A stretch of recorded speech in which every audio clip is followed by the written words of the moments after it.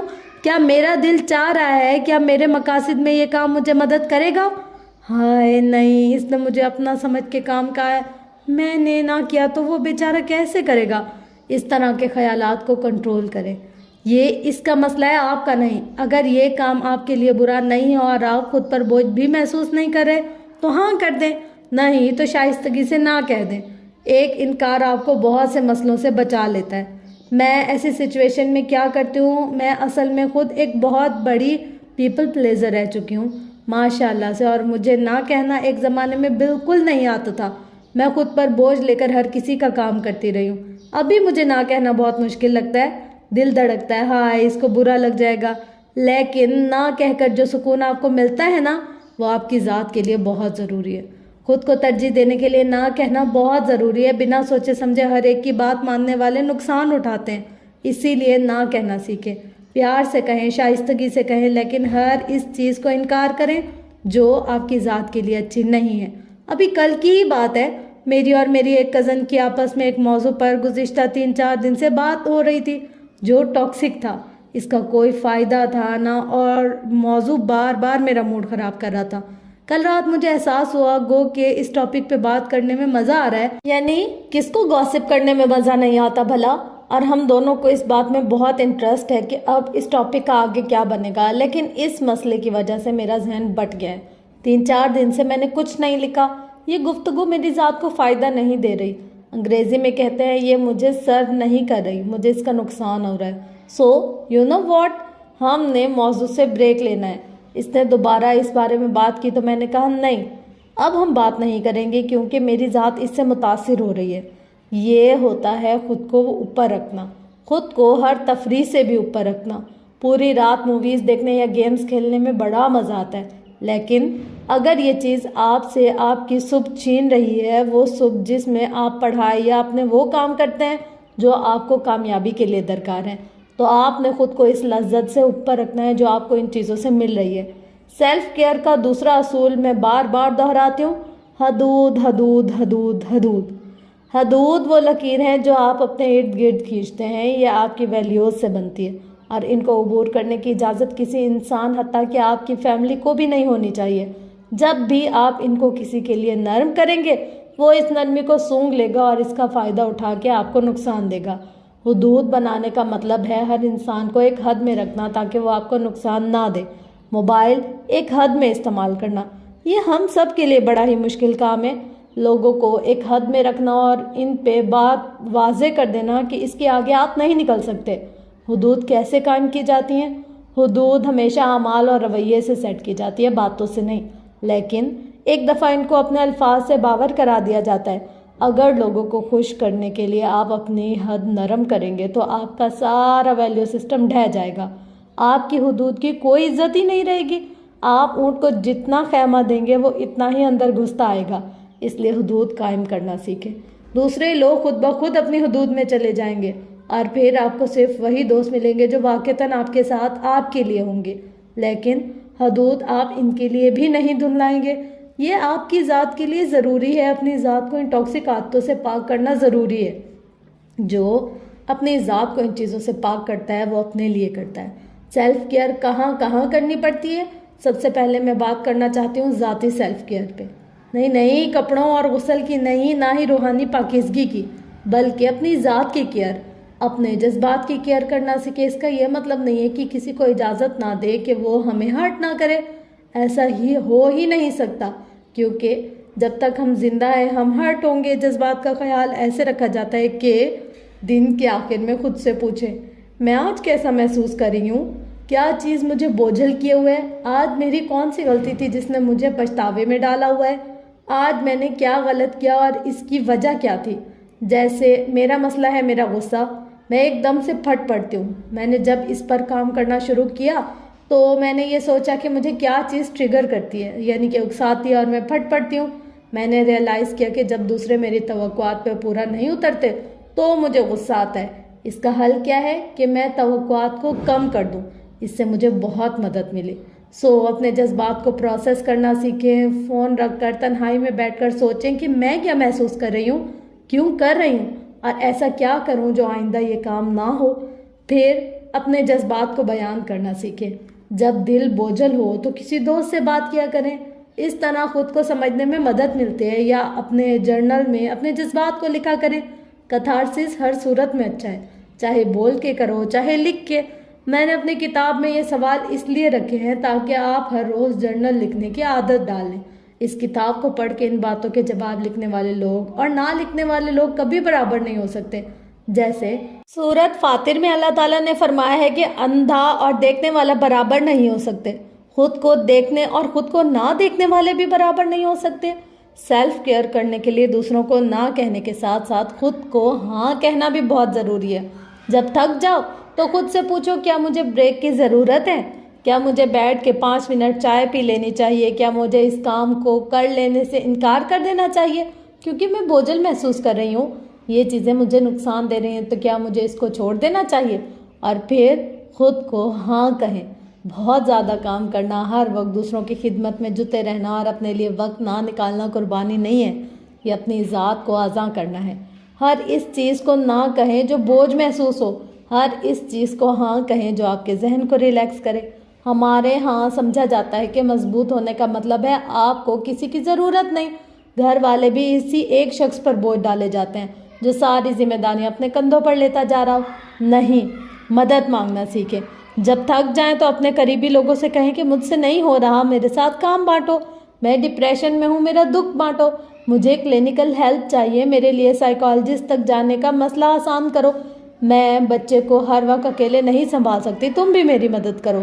مدد مانگنا اپنی ذات کے لیے بہت ضروری ہے۔ سارا بوجھ خود پر لینا بے وقوفی ہے۔ ایسا عموماً جوائنٹ فیملی سسٹم یا جاب یا گروپ پروجیکٹس میں ہوتا ہے۔ جب تک آپ لوگوں کو احساس نہیں دلائیں گے بار بار بول کے کہ مجھے مدد چاہیے، یہ بہت بوجھل کرنے والا کام ہے۔ کسی کو آپ کی تکان کا احساس نہیں ہوگا۔ آپ ڈائجسٹ کی کہانیوں میں 2 بہنوں کی کہانی اکثر پڑھتے ہیں۔ ہر وقت ایک بنے سنورنے میں لگی رہتی ہے اور دوسری کچن کے کام کرتے کرتے ماسی بن گئی تھی۔ 10 سال پہلے ہمیں لگتا تھا کہ اچھی بہن وہ ہے جو سب کی خدمت میں لگی رہتی ہے اور دوسری ویلن ہے، مگر ایسا نہیں ہے۔ دوسری بھلے خود غرض تھی مگر خدمت گزار بہن یعنی اچھی بہن دراصل ایک لو سیلف ویلیو کی مالک لڑکی تھی۔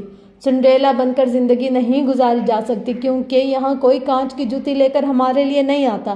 اچھی بہن دراصل کمزور تھی اور اپنی سیلف کیئر نہیں کرتی تھی۔ اس کو ذمہ داریاں بانٹنی چاہیے تھی، اس لیے اپنے ارد گرد کے لوگوں کو نہ کہیں اور ذمہ داریاں بانٹنا سیکھیں۔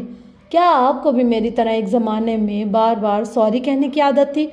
کیا کہا؟ اب بھی ہے؟ کیا کبھی کسی کا فون نہ اٹھانے پر آپ اس کو سوری کہتے ہیں؟ کسی کو انکار کرتے وقت آپ اس کو پہلے سوری کہتے ہیں؟ کسی کے لیے وقت نہ نکال سکنے پر آپ اس کو سوری کہتے ہیں؟ کیوں؟ آپ اتنا سوری کیوں کہتے ہیں؟ سوری میں آپ کی کال نہیں اٹھا سکی کہنا غلط ہے۔ آپ جب کسی کو کال بیک کریں تو کال کر کے کہا کریں کہ جس وقت آپ کا فون آیا میں مصروف تھی، اب فارغ ہوں، اب آپ بتائیے کیا حال احوال ہے۔ اس میں معذرت کرنے والی کوئی بات نہیں ہے۔ کسی کا فون نہ اٹھانا آپ کی مرضی ہے، جرم نہیں۔ کوئی آپ کو کام کہے اور آپ کہیں سوری میں یہ نہیں کر سکتی، یہ غلط ہے۔ اس کے بجائے میں یہ نہیں کر سکتی کیونکہ مجھے یہ اور یہ مسئلہ ہے کہنا سیکھیں۔ سوری میں کل آپ کے ساتھ یہ کام نہیں کر سکوں گی کی جگہ نہیں میں کل مصروف ہوں کل نہیں کر سکوں گی کہنا سیکھیں۔ مجھے میری ایک ٹیچر نے ایک سنہرے اصول سمجھایا تھا ورک پلیس پہ یا پروفیشنل معاملات میں، جب تک آپ روڈ بدتمیز نہ ہو آپ کو سوری نہیں کہنا ہوتا۔ آپ کسی اسائنمنٹ پر نہیں پہنچ سکے تو وقت پر بتا دیں اور کہہ دیں کہ میں خود کو اس کام سے ایکسکیوز کر رہی ہوں۔ ہر بات پر سوری کہنا اچھا نہیں ہوتا۔ سوری صرف تب کہیں جب اپنے رویے کے لیے آپ کو دل سے شرمندگی اور افسوس ہو یا جب آپ نے کچھ غلط کیا ہو۔ اس کے علاوہ اپنے جذبات کا خیال رکھنے کے لیے اپنا کوپنگ میکانزم بنانا بہت ضروری ہے۔ کوپنگ میکنزم اس طریقے کو کہتے ہیں جس سے آپ اپنے آپ سے نپٹتے ہیں. سمجھ میں آیا؟ آپ پریشانی یا دکھ میں خود کو پرسکون کرنے کے لیے کیا اسٹریٹجی بناتے ہیں؟ کیا آپ کے پاس اپنا کوپنگ میکنزم ہے بھی صحیح؟ جب دل بوجھل ہو تو آپ اس کو کیسے ہلکا کرتے ہیں؟ جیسے میرا مسئلہ ہے میرا غصہ، میں کسی سے خفا ہو جاؤں یا لڑ پڑوں تو اس کے بعد دو چیزیں ہو سکتی ہیں. میں اس معاملے پر مسلسل سوچتی رہوں گی، کڑتی رہوں گی کہ اس نے میرے ساتھ کتنا غلط کیا. میں اپنا موڈ آف کروں گی. جتنے دن یہ معاملہ چلے گا یہ میری توانائی چوستا رہے گا، یہ مجھے تھکا دے گا. دوسرا یہ ہو سکتا ہے کہ میں بیٹھ کے سوچوں کہ میں نے کیا غلط کیا. اگر میں نے غلط نہیں کیا اور میرے ساتھ غلط ہوا ہے تو میں کسی اور سے بات کر کے اپنے جذبات کو پروسیس کر کے اس کا حل نکال لیتی ہوں. یوں میرا دل ہلکا ہو جائے گا. لیکن اکثر ایسا نہیں ہوتا. اکثر ذہن بتاتا ہے کہ غلطی تم سے ہی ہوئی ہے. سو اس کا حل یہ ہے کہ اگلے ہی روز یا تیسرے روز کے اسلام میں 3 دن تک ناراضگی کی اجازت تو ہے نا. میں اس شخص سے معذرت کر لوں، اس سے بات کر لوں اور ہم دونوں اپنا موڈ ٹھیک کر لیں. یوں میرا موڈ بھی ٹھیک ہو جائے گا. یہ اب میرا کوپنگ میکنزم بنتا جا رہا ہے. ہر ایسے برے واقعے کے بعد بیٹھ کر سوچنا کہ مجھ سے کیا غلط ہوا، کیوں ہوا، کیا چیز محرک بنی، اور اگلی دفعہ کے لیے یہ اصول بنانا کہ یہ کام نہیں کرنا. اگر غصہ آیا ہے اور پھٹ پڑی ہوں تو میں یہ اصول نہیں بناتی کہ اگلی دفعہ غصہ نہیں کرنا. میں یہ اصول بناتی ہوں کہ مجھے غصہ اس لیے آیا کہ میں نے اس شخص سے اس غلط توقع کو وابستہ کر لیا تھا. اب مجھے یہ سمجھ لینا کہ یہ بندہ کام نہیں کرے گا، سو میں نے اب اس سے یہ توقع ہی نہیں رکھنی. کسی بھی پریشانی یا اسٹریس کو ڈیل کرنے کے لیے آپ کے پاس اسٹریٹجی ہونی چاہیے، اور یہ آپ ہر روز خود پر تجربہ کر کے ہی سیکھیں گے کہ کیا چیز آپ کے لیے کام کر رہی ہے اور کیا نہیں. سیلف کیئر تبھی درست طریقے سے ہو سکتی ہے جب آپ خود سے بات کرنا سیکھیں. تنہائی میں خود سے پوچھیں کہ مجھے کیا چیز تنگ کر رہی ہے، میں کیا محسوس کر رہا ہوں اور کیوں محسوس کر رہا ہوں. کیا مجھے کوئی مسئلہ ہے؟ اگر ہے تو اس کی وجہ کیا ہے اور اس کا حل کیا ہے؟ وجہ ڈھونڈنے کا طریقہ یہ ہے کہ سوچیں، کیا ماضی میں مجھے یہ مسئلہ پیش آیا ہے جیسا؟ کیا پہلے کبھی میں یوں غصے سے پھٹ پڑی ہوں؟ جواب ہوگا ہاں. پھر ایسے تمام واقعات یاد کریں، وہ کیسے حل ہوئے تھے، ان سب واقعات میں مشترکہ کیا تھا. یوں ہی کوئی راہ نکلے گی. یہ تو تھی ذاتی سیلف کیئر. اب روحانی سیلف کیئر کی طرف آئیں. اس کا کیا طریقہ ہے اور یہ ہوتی کیا ہے؟ اپنی روح کا خیال رکھنے کا مطلب ہے اپنی روح کی غذا کا خیال رکھنا. روح کے 2 سوراخ ہوتے ہیں جن کے ذریعے کچھ اس کے اندر انڈیلا جا سکتا ہے. آنکھیں اور کان، جو آپ دیکھتے ہیں اور جو سنتے ہیں. وہ نہ چاہتے ہوئے بھی آپ کی روح کا حصہ بنتا جاتا ہے. آپ یہ نہیں کہہ سکتے کہ اگر کچھ غلط دیکھ رہا ہوں تو میں اس پر عمل نہیں کروں گا کیونکہ مجھے اچھے برے کا فرق معلوم ہے، میری نیت درست ہے. کبھی نہ کبھی آپ اس پر عمل کر بیٹھیں گے. اگر آپ ایسے لوگوں کی کمپنی میں ہیں جو ہر وقت گوسپ کرتے ہیں، یعنی دوسرے انسانوں کی خامیوں کی باتیں کرتے ہیں، یا آپ نے سوشل میڈیا پر ایسے پیجز لائک کیے ہوئے ہیں جو ہر وقت چٹپٹی خبریں، بری زبانیں یا منفی پروپیگنڈا پھیلا رہے ہیں، تو یہ باتیں آپ کے اندر انڈیلی جا رہی ہیں. ان کو نہ دیکھا کریں، ان کو نہ سنا کریں. اپنی ٹائم لائن یا فیڈ میں مثبت باتیں بھریں. مادیت پسند لوگوں کو لائک نہ کریں. سیلف ہیلپ یا اچھے اقوال والے پیجز لائک کریں. ایکسرسائز یا صحت افزا ٹپس والے پیجز کو جوائن کریں تاکہ جب آپ موبائل کھولیں تو آپ کے سامنے کچھ مثبت ہو، کیونکہ وہ آپ کی روح کے اندر جا رہا ہے. ایک اور چیز جو روح کا خیال رکھنے کے لیے ضروری ہے وہ ہے اپنے عقائد کا خیال رکھنا اور ان کے لیے آواز اٹھانا. اب یہاں پر سوک اور لبلر کہیں گے کہ بھائی ہر بات میں نہیں بولنا چاہیے، کوئی کچھ کہتا ہے تو اس کو کہنے دو. نہیں، ہرگز نہیں. آپ نے اپنے روحانی عقائد پر ہمیشہ اسٹینڈ لینا ہے. اللہ کی خلاف ورزی کی بات پر ہمیشہ آواز اٹھانی ہے. اس کا یہ مطلب نہیں کہ غیر مسلموں کے پیجز پر جا کے ان کو گالیاں دینا شروع کر دیں. آپ کے فرینڈز یا فیوریٹ سیلیبریٹی کا سوشل میڈیا جس کو آپ پسند کرتے ہیں، اگر وہ کسی ایسی بات کو پروموٹ کرتا ہے جو آپ کے عقائد کے خلاف ہے، اور اگر وہ خود بھی مسلمان ہے، تو آپ اپنا احتجاج ہمیشہ اس کے کمنٹ میں ریکارڈ کروائیں گے. سیاسی نظریات پہ نہیں، ذاتی پسند ناپسند پر بھی نہیں، لیکن روحانی عقائد اور اخلاقیات کے لیے ہمیشہ آواز اٹھانی ہے. جیسے آپ کا کوئی دوست یا مسلمان سیلیبریٹی LGBT یعنی ہم جنس پرستوں کے حق میں کچھ پوسٹ کرتا ہے، تو آپ نے وہاں جا کے اپنا احتجاج اور ناپسندیدگی ہمیشہ ریکارڈ کروانی ہے. بات پبلک میں ہے تو احتجاج بھی پبلک میں ہوگا، بات پرائیویٹ ہے تو احتجاج پرائیویٹ میں ہوگا. لیکن غلط کو غلط کہنا سیکھیں. اس ڈر سے کہ وہ ناراض ہو جائے گا، غلط بات پر چپ نہیں رہنا۔ اگر آپ خاموش رہ کے نظر انداز کریں گے تو آپ اپنی حدود کو نرم کریں۔ آپ اپنا ویلیو سسٹم توڑیں، یہ چیزیں آپ کی روح کو آہستہ آہستہ کھا جائیں گی۔ آپ کی خاموشی اس چیز کو روح میں جذب کر دے گی، غلط چیز آپ کے لیے نارمل بن جائے گی۔ صحت کی سیلف کیئر میں بھی آپ کو خود کو ہر شے سے اوپر رکھنا ہے۔ جنک فوڈ کو نہ کہنی اور ان کھانوں کو ہاں کہنا ہے جو آپ کی توانائی اور صحت دونوں دیں، لیکن موٹاپے سے بچائیں۔ ذیابطیس بہت سے کیسز میں موٹاپے کے باعث ہوتا ہے۔ اگر آپ ابھی 20 یا 30 سال کی دہائی میں ہیں تو کھانے پینے میں احتیاط شروع کریں۔ ایک دفعہ جب انسان کو شوگر کے مسئلے لاحق ہو جائیں اور اس کو کنٹرول نہ کیا جائے تو جتنی دیر خون میں شوگر بڑھی رہے گی آپ کے اعضاء متاثر ہوتے رہیں گے۔ لوگوں کی ٹانگیں کٹ جاتی ہیں، بازو کٹ جاتے ہیں، بینائی چلی جاتی ہے، ذہن پر اثر پڑنے لگتا ہے۔ کیوں؟ کیونکہ کھانے پینے میں احتیاط نہیں کی، اعتدال میں رہ کر میٹھا نہیں کھایا، وزن نہیں گھٹایا۔ یہ چیزیں آگے جا کے آپ کے اعضاء کھانے لگ جائیں گی۔ کھانے پینے کی بری عادتیں لانگ ٹرم میں آپ کو بہت نقصان دیں گی۔ صحت سے بڑھ کر کچھ نہیں ہے۔ ہم ابھی احتیاط کریں گے تو وقت سے پہلے بوڑھے نہیں ہوں گے۔ ایک اور چیز بھی ضروری ہے، بریک لینا۔ آپ کے جسم کو مسلسل کام کے دوران ریسٹ چاہیے ہوتا ہے۔ ہمارے ہاں آفس جاب کرنے والی لڑکیاں یا وہ جو سارا دن بیٹھ کے ٹائپ کرنے کا کام کرتی ہیں، ان میں کمر درد، گردن کے مسائل اور زیادہ فون استعمال کرنے سے انگوٹھے کے مسائل شروع ہو جاتے ہیں۔ میں یہاں زیادہ طبی باتیں نہیں ڈسکس کرنا چاہتی، صرف ایک بات کہنا چاہوں گی کہ ایک اصول بنائیں کہ آپ کمر کے درد سے کیسے بچ سکتے ہیں۔ وہ اصول جس کی میں نے کئی سال خلاف ورزی کی اور پھر اس کا نتیجہ بھگتا، اور وہ ہے بیڈ کو کرسی کی طرح استعمال نہ کرنا۔ نہیں سمجھے؟ اچھا، آپ بیڈ پر لحاف اوڑھیں، ٹانگیں لمبی کریں، بیڈ گراؤنڈ سے ٹیک لگا کر بیٹھتے ہیں، اسے کہتے ہیں نیم دراز ہونا۔ ایسے کہ کمر بیڈ گراؤنڈ سے لگی اور ٹانگیں سیدھی ہوتی ہیں، یوں بیٹھ کے آپ گود میں لیپ ٹاپ یا کتاب رکھ کر لکھنے پڑھنے کے کام کرتے ہیں۔ اسی پوزیشن میں ہم گھنٹوں بیٹھ کے فون پر ویڈیوز دیکھتے ہیں۔ یہ کیا ہے؟ یہ بیڈ کو کرسی کے طور پر استعمال کرنا ہے، جو کہ آپ نے بالکل نہیں کرنا۔ بیڈ لیٹنے کے لیے، لمبا لیٹنے کے لیے سر اور کمر دونوں میٹرس پر ہونے چاہیے، اور کرسی بیٹھنے کے لیے ہے۔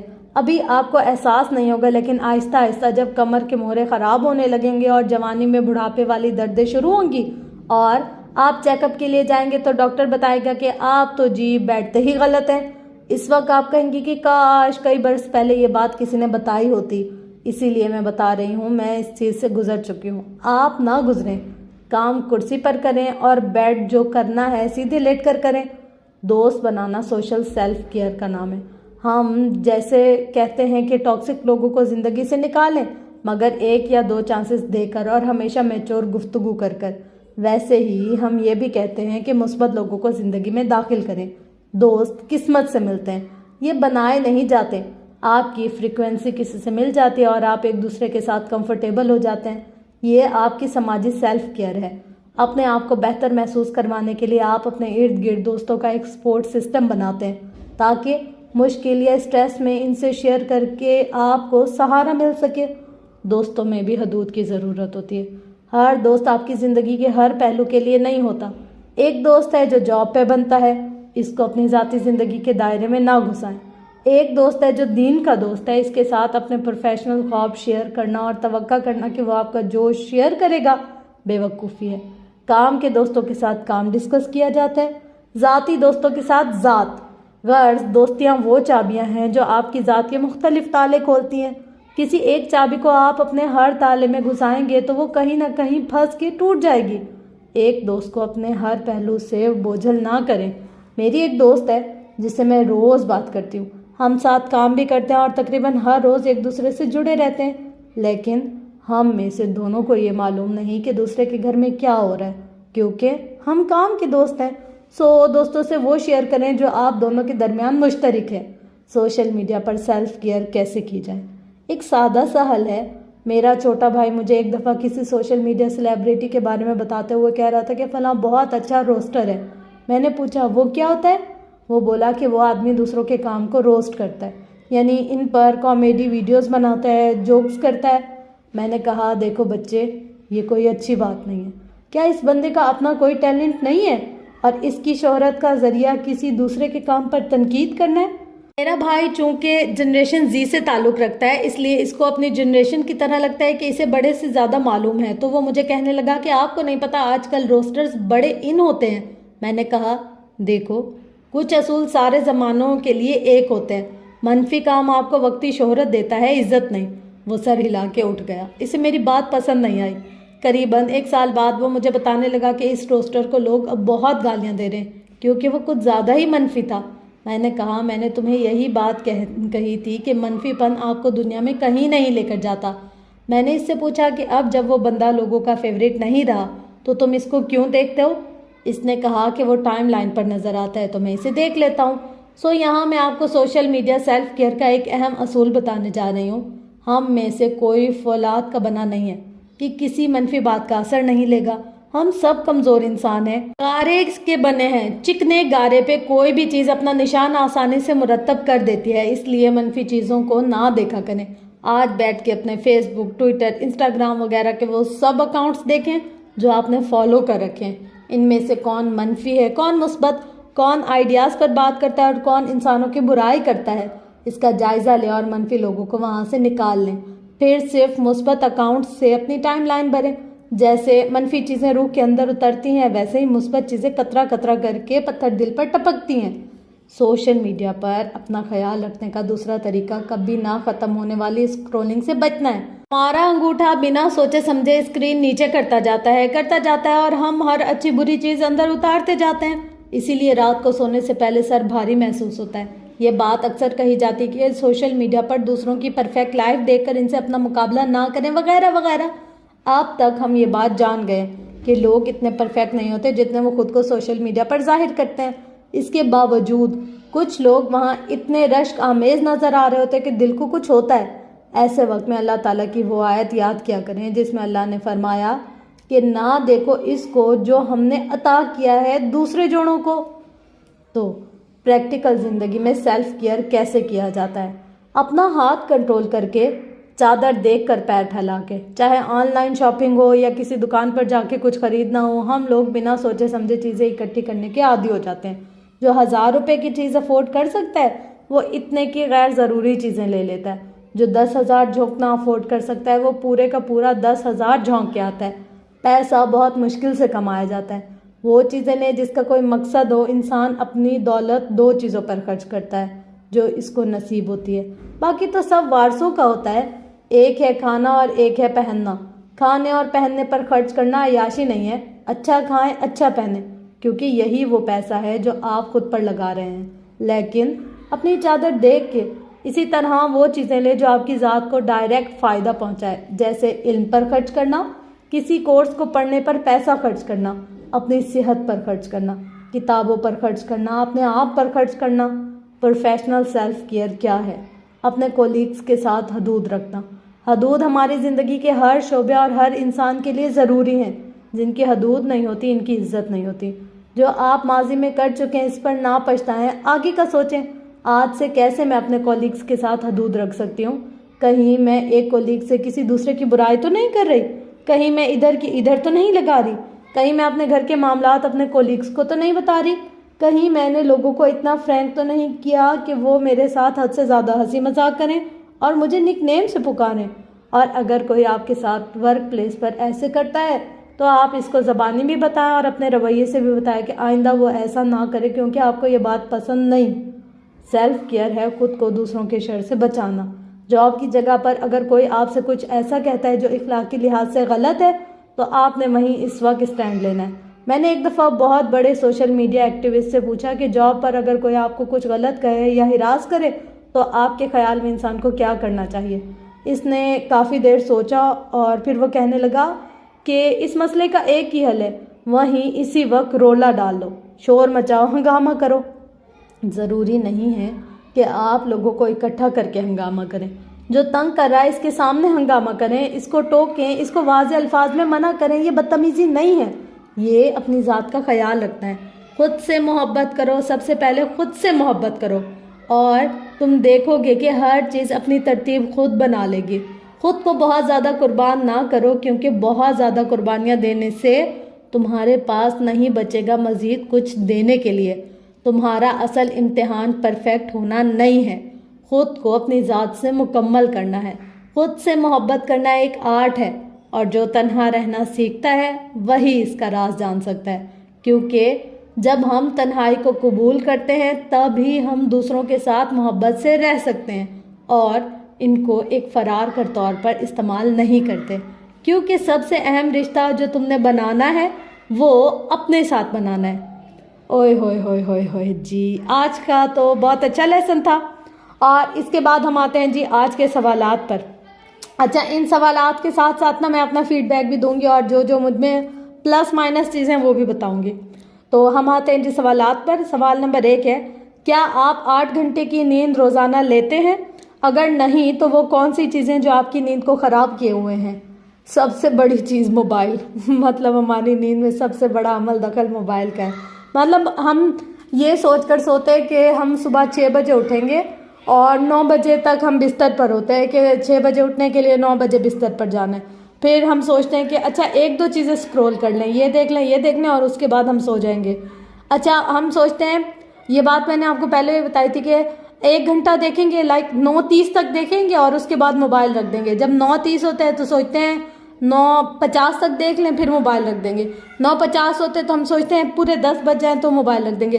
ایسے کرتے کرتے 12، 12:30، 1 بج جاتا ہے رکھتے رکھتے، تو اس وجہ سے نیند 8 گھنٹے کی پوری نہیں ہوتی۔ اب آتے ہیں جی سوال نمبر 2 پر، کیا آپ ہر روز کا آدھا گھنٹہ کسی ایسے کام کے لیے نکالتے ہیں جو آپ کو اندر سے خوشی دیتا ہے؟ سوشل میڈیا یا ڈرامے دیکھنا اس میں شامل نہیں ہے۔ ہاں، میں نکالتی ہوں۔ یہ مجھے پڑھنا، مطلب میری بولنے کی جو عادت ہے نا وہ اس سے ختم ہوئی ہے نا، تو مجھے پڑھنا بہت زیادہ پسند ہے، تو میں آپ لوگ کے ساتھ ہی پڑھتی ہوں۔ میں آدھے گھنٹے سے زیادہ ہی ہو جاتا ہے کبھی کبھی تو، لیکن یہ ہے کہ اس کے لیے پڑھنے کے لیے وقت نکالتی ہوں، اور یہ مجھے واقعی میں خوشی بھی دیتا ہے اور میرا نا ذہن بھی کھلتا ہے پڑھنے سے۔ یا اگر کسی دن مجھے پڑھنے کا موقع نہیں ملتا نا، تو اگر مجھے کام زیادہ ہے پھر میں سن لیتی ہوں۔ سننے سے بھی مجھے بہت زیادہ فائدہ ہوتا ہے، مطلب اپنا نہیں سن رہی، اگر میں پڑھ رہی نہیں ہوں تو میں کسی اور کی پڑھا ہوا سن لیتی ہوں، تو کام بھی ساتھ ساتھ ہوتا جاتا ہے اور کان بھی مطلب سنتے رہتے ہیں، دماغ میں کچھ نہ کچھ آ جاتا ہے۔ سوال نمبر 3 ہے، کیا آپ اپنے روز کے کاموں کی فہرست کو بہت بوجھل کرنے کے بجائے اس کو اہم کام سب سے پہلے کے لحاظ سے بناتے ہیں؟ نہیں، ایسا نہیں ہوتا، کیونکہ میں نے آج تک بہت دفعہ ٹائم ٹیبل بنایا ہے اور میں نے سوچا کہ میں ان کو فالو کروں گی، پر نہیں ہوتا۔ پھر اب میں یہ کرتی ہوں کہ بستر سے نکل کر سب سے پہلا کام جو نظر آتا ہے وہ کرتی ہوں، پھر دوسرا جو نظر آتا ہے، پھر تیسرا جو نظر آتا ہے، پھر اس طریقے سے ڈے بائی ڈے، مطلب ہر دن میں 1-2 کام جو امپورٹنٹ ہے وہ بھی نپٹاتی جاتی ہوں، باقی روزمرہ کے کام، تو اس طریقے سے میرے کام تھوڑے سیٹ ہو جاتے ہیں۔ سوال نمبر 4 ہے، کیا آپ کے پاس ایک سے زیادہ ایسے دوست ہیں جن سے آپ اس وقت بات کر سکیں جب آپ شدید پریشان اور ذہنی دباؤ میں ہوں؟ اچھا، تو جہاں تک دوستوں کا سوال ہے نا، مجھے لگتا ہے کہ آج کل کے دور میں نا ہر انسان کی لائف بہت بیزی ہے، نہ ہمارے پاس کسی کو سننے کا ٹائم ہے اور نہ کسی کے پاس ہمیں سننے کا ٹائم ہے، تو انسان جتنا مطلب خود کے ساتھ کمفرٹیبل ہوتا ہے، پتہ ہے بھائی ہم خود کو نقصان نہیں دے سکتے، یا نقصان دیں گے بھی صحیح تو اتنا جو ہم برداشت کر سکیں، مطلب اس طریقے کا، تو یہ دوستی والے معاملے میں تھوڑی سی پیچھے ہوں۔ اچھا، سوال نمبر 5 ہے، جب آپ کسی کام یا بات پر خود کو بوجھل محسوس کرتے ہیں تو چپ چاپ سہ لینے کے بجائے اپنے محسوسات دوسروں تک پہنچانے کی کوشش کرتا ہے؟ اچھا، ایسا ہے نا کہ اگر ہم کہہ بھی دیں کسی کو کہ یار یہ ہم سے نہیں ہو رہا، تو پھر کون سا اگلے بندے نے ہمیں سمجھ لینا ہے؟ کوئی بھی نہیں سمجھتا، بلکہ وہ کام جو ہم نے کرنا ہے وہ کرنا تو ہے، اب ہنس کے بھی کرنا ہے اور رو کے بھی کرنا ہے، تو کیوں نہ اس کام کو سکون سے ہی بندہ مکمل کر لے۔ تو یہ سین ہے، مطلب یہاں کوئی سننے والا نہیں ہے، اگر ہم رو بھی رہے ہیں، درد میں بھی ہیں، تکلیف میں بھی ہے، تو وہ کام ہم نے ہی کرنا ہے، کیونکہ وہ ہماری ذمہ داری ہے، تو اس لیے ہمیں تو وہ کرنا ہے۔ اچھا، سوال نمبر 6 ہے، کیا آپ پر کوئی آپ کی استطاعت سے بڑھ کر ذمہ داری ڈالے تو کیا آپ اس کام کا کچھ حصہ لینے سے یہ کہہ کے معذرت کر سکتے ہیں کہ آپ یہ نہیں کر سکیں گے؟ نہیں، ایسا نہیں ہوتا۔ میں یہ کہتی ہوں کہ اچھا آج نہیں ہوا، خود سے، وہ بھی خود سے، مطلب اگلے بندے سے نہیں، اپنے آپ سے، کہ اگر آج یہ نہیں ہوا تو ہم کل کر لیں گے، خود سے کہتی ہوں میں، اور یہ تو پتہ ہے کہ سارا کام خود ہی کرنا ہے۔ سوال نمبر 7 ہے، کیا آپ ضرورت سے زیادہ سوری کہتے ہیں؟ نہیں، کبھی کہہ دیتے ہیں وقت کے لحاظ سے اور آگے والے کے لحاظ سے، ویسے بات پڑھنے۔ سوال نمبر 8 ہے، کیا آپ لوگوں کو مایوس یا ناراض کرنے کے خوف سے اپنے اوپر کاموں کا بوجھ لیتے ہیں؟ نہیں، ایسا نہیں ہے۔ کچھ لوگوں کی نا رسپانسبلٹیز بڑی ہوتی ہیں، مطلب جب کوئی بڑا ہوتا ہے تو اس کے کام بھی بڑے ہوتے ہیں اور ذمہ داریاں بھی بڑی ہوتی ہیں، اور وہ صرف اسی نے ہی کرنے ہوتے ہیں، کیونکہ اسے پتہ ہوتا ہے کہ یار اور کوئی کرنے والا ہے نہیں، تو اس لیے کوئی بھی نہیں اپنے کاموں کا بوجھ ہوتا۔ اچھا، سوال نمبر 9 ہے، آپ اپنے آرام کو پہلے دیکھتے ہیں یا دوسروں کے آرام کو؟ سب سے پہلے تو مجھے سونے کی بہت زیادہ عادت ہے، مطلب میں کہتی ہوں جو بھی کام ہے وہ پڑے رہیں، پہلے میں اپنی نیند پوری کر لوں۔ اچھا، اگر آپ اپنے آرام کو ترجیح نہیں دیتے تو کیوں؟ کیا آپ اس کو خود غرضی سمجھتے ہیں؟ نہیں بھائی، نیند کے معاملے میں تو میں ایسی ہوں کہ بس میری نیند پوری ہو جائے، باقی سارا کام کر لیتی ہوں۔ ہاں، اسکن کیئر میں ڈنڈی مار جاتی ہوں، اور کیا مطلب خود کے کام چھوڑ دیتی ہوں، اسکپ کر دیتی ہوں۔ لائک اگر میں نے آج اسکن کیئر کرنی ہے یا مارننگ روٹین کرنی ہے یا نائٹ یا واک کرنی ہے یا ایکسرسائز کرنی ہے، ان میں ڈنڈی مار دیتی ہوں اور نیند پوری کر لیتی ہوں، یہ ہے۔ سوال نمبر 10 ہے، کیا کسی طویل کام کے دوران آپ سستانے کے لیے چھوٹی چھوٹی بریکس لیتے ہیں؟ اگر نہیں تو کیوں نہیں؟ اگر تو ایسے بہت زیادہ شدید فیل ہو رہا ہو کہ بس یار اب میری آنکھیں بھی بند ہو رہی ہیں اور مجھ سے بالکل بھی کام نہیں ہو رہا، ذرا بھی ہمت نہیں ہے، تو پھر تو بریک لے لیتی ہوں۔ لیکن اگر دیکھتی ہوں اپنی باڈی کے حساب سے کام ہو رہا ہے تو پھر تواتر سے کرتی رہتی ہوں اور کام ختم کرنے کے بعد بریک لیتی ہوں۔ اچھا، بریک کیا، پھر وہ تو ختم ہی ہو گیا نا کام۔